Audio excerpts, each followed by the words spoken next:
Hi, good evening everybody. I welcome all of you to the classes of spoken English. As you know, जसं की तुम्हाला माहिती आहे, या आधीच्या क्लासमध्ये आपण सिंपल पास्ट टेन्स वर क्वेश्चन आणि आन्सर्स कसे फ्रेम करायचे हे आपण अभ्यासलं होतं. आज आपण सिंपल पास्ट टेन्स वर नेगेटिव्ह एंड क्वेश्चन्स कसे फ्रेम करायचे प्लस डीड वर डब्ल्यूएच क्वेश्चन कसे तयार होतात हे सुद्धा आपण या ठिकाणी अभ्यासणार आहोत. तर सुरुवातीला तुम्हाला मी नेगेटिव्ह एंड क्वेश्चनचं स्ट्रक्चर या ठिकाणी लिहून देतो. तर बघा, स्ट्रक्चर एकदम सिंपल आहे आणि या स्ट्रक्चरवरूनच आपण माहिती काय डब्ल्यूएच क्वेश्चन सुद्धा फ्रेम करतो. ते कसे करायचे ते पण या ठिकाणी आपण अभ्यासणार आहोत. शेवटपर्यंत व्हिडिओ पहा म्हणजे तुम्हाला ते कन्सेप्ट पूर्णपणे तुमच्या कशा क्लिअर होतील. तर बघा, स्ट्रक्चर या ठिकाणी सुरुवातीला स्ट्रक्चर एकदम सोपं आहे. तर बघा, ज्यावेळेस आपण सिंपल पास्ट टेन्स मध्ये क्वेश्चन्स तयार करतो त्यावेळेस आपण सुरुवातीला कशाचा यूज करतो? डीडचा. क्वेश्चन्स जर आपल्याला तयार करायचे असेल तर आपण कशाचा यूज करतो? डीडचा. ओके, आता बघा नेगेटिव्ह एंड क्वेश्चन्स या ठिकाणी आपण अभ्यासणार आहोत. तर सुरुवातीला आपण डीड घेणार. डीड प्लस या ठिकाणी सब्जेक्ट प्लस आता काय येईल माहिती का? नॉट येईल. काय? Not. Did plus subject plus not plus V1 plus object. झालं स्ट्रक्चर. This is structure. हे स्ट्रक्चर आहे, एकदम सिंपल आहे. यामध्ये आपण काय पुट केलंय? फक्त नॉट. जास्त काही चेंजेस नाही. यामध्ये फक्त नेगेटिव्ह एंड क्वेश्चन करण्यासाठी आपण फक्त नॉटचा यूज केलाय. बाकी ते सेंटेन्स आहे, ते स्ट्रक्चर आहे आपल्या आधीचं. Did plus subject plus V1 plus object होतं, त्यामध्ये फक्त आपण इथे नॉट पुट केलाय कारण नेगेटिव्ह एंड क्वेश्चन्स आपल्याला तयार करायचे. आता बघा, फॉर एक्झाम्पल आपण एक साधं एक्झाम्पल घेऊ कालचं. साधारण किंवा साधा क्वेश्चन. आता हे नेगेटिव्ह एंड क्वेश्चनचं स्ट्रक्चर आहे, पण एक साधा क्वेश्चन घेऊन त्याच्यावर आपण नेगेटिव्ह एंड क्वेश्चन कशा पद्धतीने तयार केले जातात हे तुम्हाला समजेल बा. आता फर्स्ट क्वेश्चन या ठिकाणी for example, did you go there? तुम्ही तिथे गेले का? तुम्ही तेथे गेले का असं आपण म्हणायचं असतं आपल्याला. त्यावेळेस आपण इंग्लिशमध्ये कसं म्हणतो? Did you go there? Did you go there? तुम्ही तेथे गेले का? Did you go there. बघा, डिड यू गो देअर याचा अर्थ काय होतो? तुम्ही तेथे गेले का? Did you go there. बरोबर आहे. आता आपल्याला करायचं नेगेटिव्ह अँड क्वेश्चन, म्हणजे या स्ट्रक्चर मध्ये याला पुट करायचं आहे आपल्याला. तर कसं करणार आपण? बघा, फॉर एक्झाम्पल मराठीमध्ये तुम्हाला सांगतो, तुम्ही तेथे गेले नाही का असं म्हणायचं. तुम्हाला काय म्हणायचंय? तुम्ही तेथे गेले नाही का. तर आपण कसं म्हणणार त्या ठिकाणी माहिती का? बघा, तुम्हाला मराठीमध्ये स्ट्रक्चर लिहून देतो, पहिले सेंटेन्स लिहून देतो आणि तुम्हाला इंग्लिशमध्ये पण त्याच्या खाली लिहून देतो. तुम्ही तेथे गेले नाही का. बघा, तुम्ही तेथे गेले नाही का. नाही का हा जो क्वेश्चन आहे. आता याला इंग्लिश मध्ये कसं करतात बघा, did you not go there. Did you not go there. तुम्ही तिथे गेले नाही का असं म्हणणार आपण इंग्लिश मध्ये. कसं म्हणणार? Did you not go there. Did you not. Did you not go there. Go there. समजलं तुम्हाला? आपण फक्त यामध्ये नॉटचा यूज केलाय, मग निगेटिव्ह क्वेश्चन तयार झाला. तुम्ही तिथे गेले नाही का. Did you not go there. Did you not go there. समजलं? आता बघा, नेक्स्ट आपण काही एक्झाम्पल्स याच्यावर घेऊ. आता नेक्स्ट एक्झाम्पल, फॉर एक्झाम्पल, तुम्ही तिला कॉल केला नाही का. तुम्ही तिला कॉल केला नाही का. तर कसं म्हणणार आपण इंग्लिशमध्ये? Did you not call her. Did you not call her. तुम्हाला काय करायचं? याची प्रॅक्टिस करायची. डिड यू नॉटची कमीत कमीला 10 वेळेस म्हणायचं. कसं म्हणायचं? Did you not. Did you not. Did you not. Did you not. Did you not. Did you not. Did you not. Did you not. Did you not. Did you not अशी तुम्हाला practice करायची. म्हणजे कसं आहे, तुम्हाला questions लवकर frame करता येतील, लवकर बनवता येतील. आता बघा, तुम्ही तिला कॉल केला नाही का. Did you not call her. Did you not call her. Did you not call her. Call. Did you not call her. तुम्ही तिला कॉल केला नाही का. तुम्ही व्यवसाय सुरू केला नाही का. मला म्हणायचंय, तुम्ही व्यवसाय सुरू केला नाही का. Did you not start a business. Did you not start a business. Did you not start a business. याचा अर्थ काय? तुम्ही व्यवसाय सुरू केला नाही का. Did you not start a business. अशा पद्धतीने क्वेश्चन्स आपल्याला फ्रेम करायचे. समजतंय तुम्हाला? मला कमेंट मध्ये सांगा की हो सर समजतंय. हे बघा, खूप महत्वाचे क्वेश्चन्स आहेत. आपण विचारतो असे क्वेश्चन्स आपण दुसऱ्याला विचारतो, किंवा तुम्ही व्यवसाय सुरू केला नाही का विचारतो की नाही आपण. Did you not start a business विचारतो आपण दुसऱ्याला असे क्वेश्चन्स. त्यामुळे इम्पॉर्टंट आहे.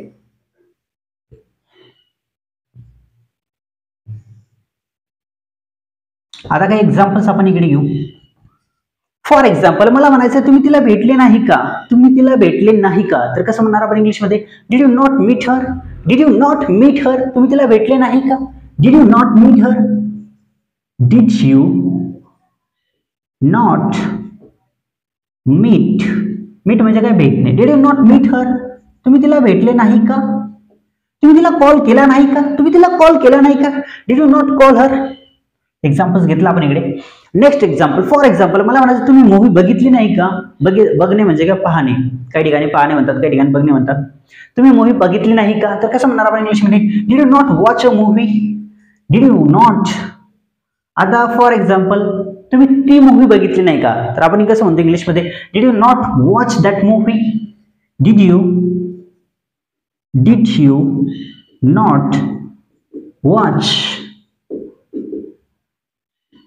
दॅट मूवी, तुम्ही ती मूवी बघितली नाही का, अशा पद्धतीने. फॉर एक्झाम्पल एखादा प्लॅन आहे आणि मला म्हणायचं तुम्हाला हा प्लॅन समजला नाही का, तुम्हाला प्लॅन समजला नाही का, किंवा तुम्हाला हा प्लॅन समजला नाही का, तर कसं म्हणा इंग्लिशमध्ये, did you not understand the plan, did you not understand the plan, तुम्हाला प्लॅन समजला नाही का, did you not understand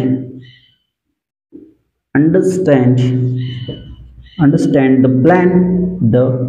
plan, तुम्हाला प्लॅन समजला नाही का, did you not understand the plan. For example तुम्हाला माहित नाही का, तुम्हाला माहित नाही का, आता ही क्वेश्चन आपण बऱ्याच वेळेस म्हणतो, तुम्हाला माहित नाही का असं म्हणतो, तुम्हाला माहित नाही का, तर हेच वाक्य आपण इंग्लिशमध्ये कसं म्हणणार, did you not know, did you not know, तुम्हाला माहित नाही का, did you not know, did you not know, did you not know, तुम्हाला माहित नाही का. फॉर एक्झाम्पल एखादी मीटिंग असेल, तुम्हाला मीटिंग विषयी माहित नाही का, असं म्हणायचं तुम्हाला, का तुम्हाला मीटिंग विषयी माहित नाही का, तर कसं म्हणणार इंग्लिशमध्ये, did you not know about the meeting, did you not know, did you not know about the meeting, तुम्हाला मीटिंग विषयी माहित नाही का, did you not know about the meeting, did you not know about the meeting, तुम्हाला meeting विषयी माहित नाही का. फॉर एक्झाम्पल तुम्ही रविवारी मुंबईला गेले नाही का, तुम्ही रविवारी मुंबईला गेले नाही का, हे क्वेश्चन आपण इंग्लिशमध्ये कसं म्हणणार, तुम्ही रविवारी मुंबईला गेले नाही का, did you not go to Mumbai on Sunday, did you not go to Mumbai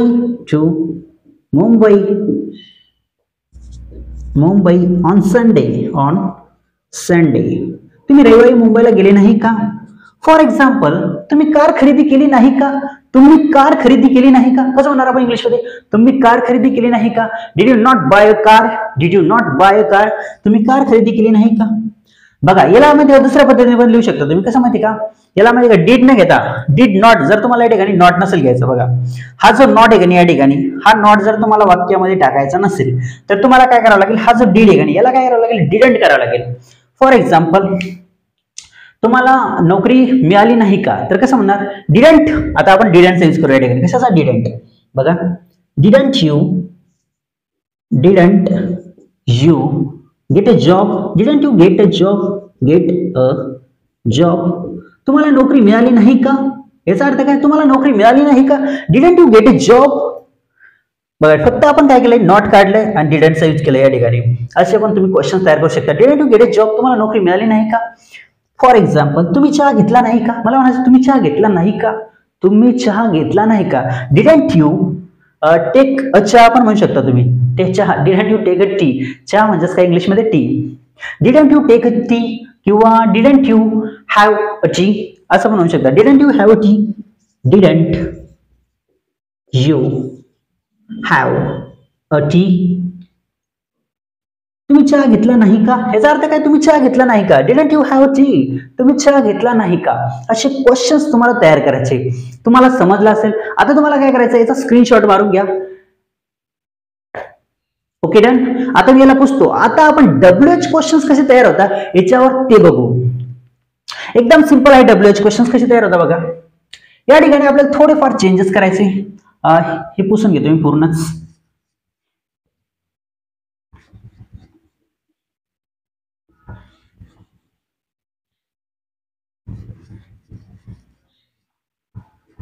did वर WH क्वेश्चन्स कशा पद्धतीने फ्रेम होतात, एकदम सिंपल पद्धतीने समजून सांगतो तुम्हाला, कोणत्याही प्रकारची तुम्हाला अडचण येणार नाही. या ठिकाणी मी वरती व्हाय आणि फेअर लिहिलेलं आहे. काय व्हाय आणि फेअर. आपण व्हाय वर पण डीड वर काही क्वेश्चन तयार करू शकतो, पुन्हा फेअर वर पण. फक्त आपण हुम वर नाही करू शकतो, व्हॉट वर पण करू शकतो. बघा ज्यावेळेस माहितीये का डीडचा आपण यूज करतो त्यावेळेस फक्त आपल्याला हुमचा यूज करून डब्ल्यूएच क्वेश्चन आपल्याला तयार करता येत नाही. मग आपण व्हाय वर पण करू शकतो, फेअर वर पण करू शकतो, व्हॉट वर पण करू शकतो. पण माहितीये का काही ठिकाणी यूज केला जातो, काही ठिकाणी यूज केला जात नाही. हे पण लक्षात ठेवा. नाहीतर सरांनी सांगितलं होतं बा यूज केला जातो प्रत्येक ठिकाणी, असं नाही. काही ठिकाणी यूज केला जातो, काही ठिकाणी नाही केला. काही क्वेश्चन तयार होतात व्हायवर, काही क्वेश्चन फेअर वर तयार होतात. कशासोबत? डीड सोबत. आता त्याचं स्ट्रक्चर तुम्हाला या ठिकाणी लिहून देतो मी. बघा आपण काही एक्झाम्पल्स घेऊ. सुरुवातीला स्ट्रक्चर बघा. सुरुवातीला जर आपल्याला डब्ल्यूएच क्वेश्चन या ठिकाणी घेऊ लागेल. काय डब्ल्यूएच क्वेश्चन. डब्ल्यूएच क्वेश्चन म्हणजे वाय घ्या किंवा वेअर घ्या किंवा वेन घ्या, कोणताही तुम्ही. म्हणून या ठिकाणी आपण काय लिहिलंय डब्ल्यूएच क्वेश्चन. ठीक आहे. प्लस त्याच्यानंतर काय करायचं आपल्याला, हे डीड आहे ना, डिडंट या ठिकाणी आपल्याला डीड नॉट न घेता आपण काय घेऊ, डिडंट घेऊ. काय घेऊ, डिडंट. अशा पद्धतीने डिडंट या पद्धतीने आपण क्वेश्चन तयार करू. W H question plus didn't plus simple आहे subject plus V1 plus object. Are you getting my point? तुम्हाला माझा मुद्दा कळाला का? एकदम सिंपल आहे. डब्ल्यूएच क्वेश्चन डिडंट वर कशा पद्धतीने तयार होतात बघा. फॉर एक्झाम्पल आता मला म्हणायचंय आपण व्हायचा यूज करू. तुम्ही तेथे का गेले नाही? तुम्ही तेथे का गेले नाही तर कसं म्हणणार आपण इंग्लिश मध्ये? तुम्ही तेथे का गेले नाही. बघा इंग्लिश मध्ये कसं होणार क्वेश्चन तयार. व्हाय डिडंट यू गो देअर. बघा व्हाय या ठिकाणी आपण डब्ल्यूएच क्वेश्चन काय घेणार, व्हाय डिडंट यू गो देअर. तुम्ही तेथे का गेले नाही. बघा व्हाय डिडंट यू गो देअर. तुम्ही तेथे का गेले नाही. फॉर एक्झाम्पल मला म्हणायचं तुम्ही माझा कॉल का उचलला नाही. तुम्ही माझा कॉल का उचलला नाही. Why didn't you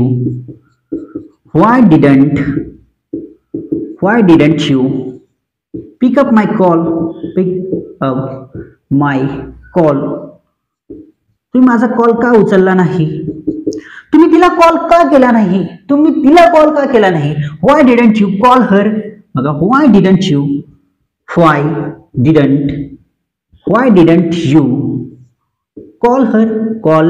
her. तुम्ही तिला कॉल का केला नाही. Next question. फॉर एक्झाम्पल तुम्हाला नोकरी का मिळाली नाही. मला म्हणायचं तुम्हाला नोकरी का मिळाली नाही तर कसं म्हणणार आपण इंग्लिश मध्ये. Why didn't you get a job. तुम्हाला नोकरी का मिळाली नाही. Why didn't you